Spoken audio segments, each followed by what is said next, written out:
This is a Gibson model EB electric bass. EB was a pretty simplistic name. E is electric, B is bass. So it's the electric bass. And at the time this model came out in '53, it was the electric bass in the Gibson line. It was the one and only.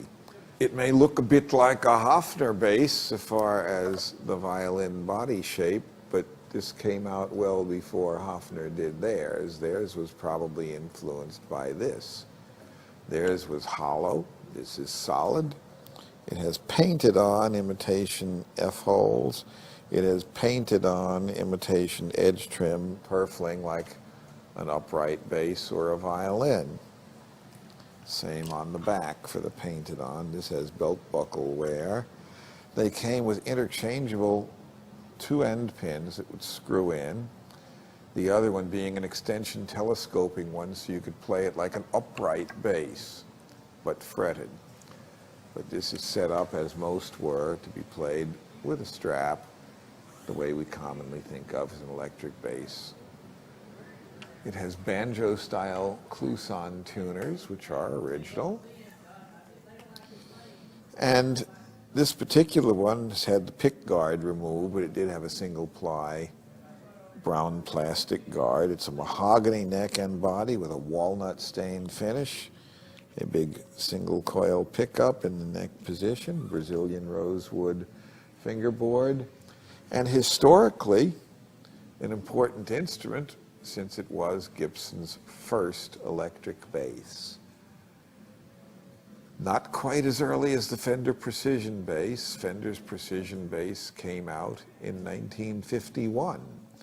On the other hand, Fender can't claim that they made the first solid body electric fretted bass, since Audiovox in Seattle had been making a few electric fretted solid body basses starting in the 1930s. But unlike the Audiovox bass, which existed but didn't sell in quantity and was not commercially successful and was not used by any important artists, the Fender Precision bass of 1951 was an instantaneous success which truly changed the industry. This Gibson bass, which first appeared in 1953 and was made throughout the 50s, was also commercially successful, but certainly did not introduce the concept of electric bass to the world the way the Precision bass did. But it's still a plenty good bass. This is a 30-inch scale. Fender's bass was a 34-inch scale. The Fender bass had more punch. This is a more muddy sound, but there are those who like this scale and this sound, so that's a matter of personal preference. But when it comes down to historic importance, this is certainly an important electric bass.